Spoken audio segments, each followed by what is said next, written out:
And Sasaki says no, which I don't buy it. Granted, he doesn't. There's no hand on the chin type thing, but you see the tears start to spill from his eyes, and that just showcases resolve and how willing he is to finally unlock this other part of himself and these personas and delve into that and realize his true memories. Okay, Ghoul is what they called me. The ghouls I met while I wore that mask called me the Eye Patch Ghoul. That mask used to be mine.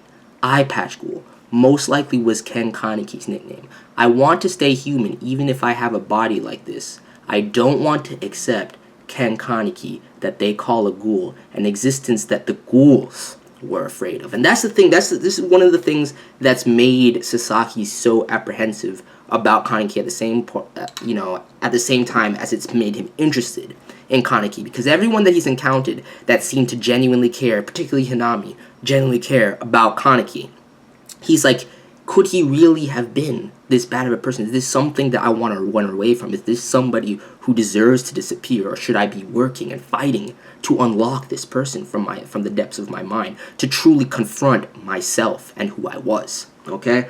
And it's just a balancing act between that kind of mentality and stuff like this, where he's like, an existence that the ghouls themselves are afraid of. Who is this person? Ultimately, all of it, positive and negative, feeds his curiosity as to who this person is, and it's led him to this point regardless. He says it. I want this life to go on like this forever. You see the picture of the cues and everything like that, his new family, but somewhere deep inside, I know that's impossible. I have to remember eventually. That's not logic. That's not emotions. The tears continue to stream down his face, but more something like fate. I have no other option but to remember, and I want to do it of my own free will, is what he's saying at this stage. And that's denied him, which ultimately, because Shuu can't bring himself to do it, he's like, please tell me if you know more about me. I want to know by my own will. And this dialogue is amazing. It's Shu's thought process right here. He's like, you're showing your vulnerability, and this confirms the feeling that we've all had about Sasaki up to this point, okay? Kaneki was very strong, but that was not the case at first. A distant, long-forgotten weakness. He couldn't choose. The times he didn't have the strength to choose. You might be the continuation of the Kaneki back then. And that's mirrored in the very fact that at this stage, if you even think about the beginning of Ri, his hair was much more white than it was black. Definitely. At this stage, it's mostly black, with the tips being white, a mild mix of gray. It shows the kind of where the persona leans amongst, the base emotions of the original Kaneki personas to begin with, okay? And to see that, he's like, what a vigorous weakness. And this is when it all comes to him. This is when he realizes in this one moment, the Kaneki he met at first, the Kaneki he came to admire, and the one standing right in front of him as Sasaki at this moment. Ultimately, all of them is what he admires, and all of them is what he cares for. He discards this ideal. It's completely deviated from the point that it was to last chapter, where Toko's like, this is all about your ego and unlocking. He even confirms that. He says it himself. But ultimately, he realizes something. And I love how this is done. He's like, it goes back to Chie's dialogue, where it's like, would you have died for your ingredients? And he's like, I wonder, Hori. There are too many important things that disappear from this world. Isn't that so? And seeing this panel with, Masumaya and Kanye and Miramo and the rest of his family and everything like that showcases that he genuinely holds them dear and precious. So when he finds out, like I said, that Kijima has fucked them over like this and that Kanye is legit missing, shit's gonna go in, dude. This arc's climax is gonna be crazy, and I still worry for the man right now, especially with his unsettled mind state and questioning his resolve to unlock Kaneki's memories, which has been weighing heavily on him up to this point.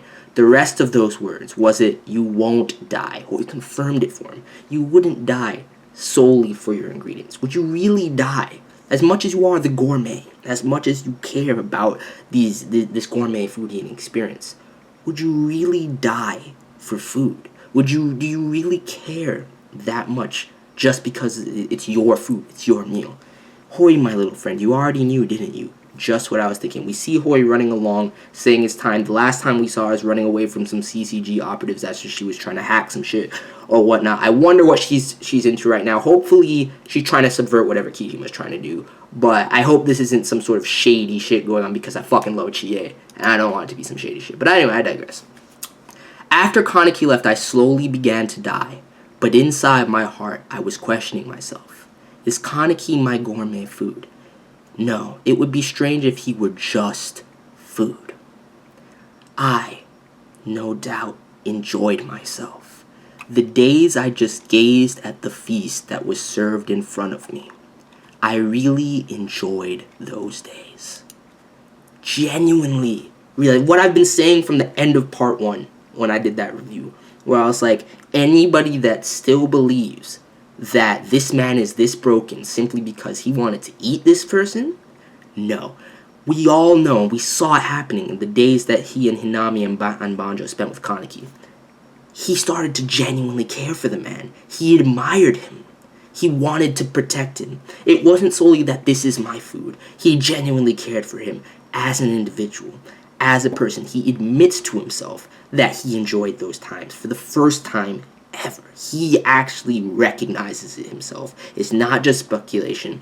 It's confirmed. And I said this even when this arc started, the whole Rosewald investigation, and we saw Shuu coming back to this. If it was solely about the gourmet aspect of it, about the food, then he would have just eaten Sasaki. He would have just eaten. There's no need to return the man's memories. And yes, that kind of, the returner's memories and why he's questioning himself now is because he realizes exactly what Toka said. He's like, he turns away, he can't answer him. He's like, I'm sorry, I no longer know the words I should be telling you. I no longer know if it's right to force you out of this lifestyle that you have right now, to force you back into that pain and that tragedy that hovered over you and followed you everywhere you went in your past life. I can't do it just for me. As much as I want you back to the way that I remember you, I cannot do this just for me, because why? He genuinely cares about him. He's following that same Toka mentality at this point, and it's going to shake him and shake his resolve and have him questioning who he truly is going forward and what, everyone is going to change ultimately the inherent person that Shuu is in a lot of different ways. And it's not going to be a drastic change, but he's going to be more open and and he's going to realize who he truly is himself and how he truly feels about a vast majority of things. And this kind of volatile state that he's in right now because of this. Because I definitely see him being shaken because of this. I don't want it being exploited by the CCG and Kijima. I can't have that. I cannot have anything bad happening to Shuu. So that's pretty much it. That's pretty much it. I gotta keep up the long review style because everybody loves the long review style.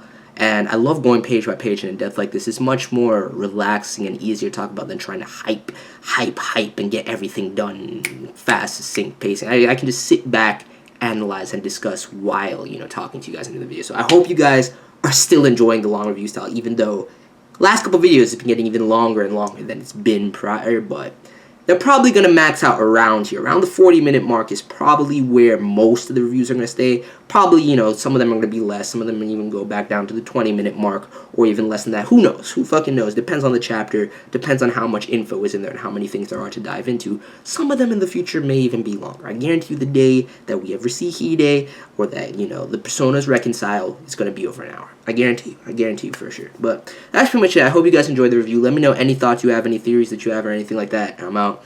Peace.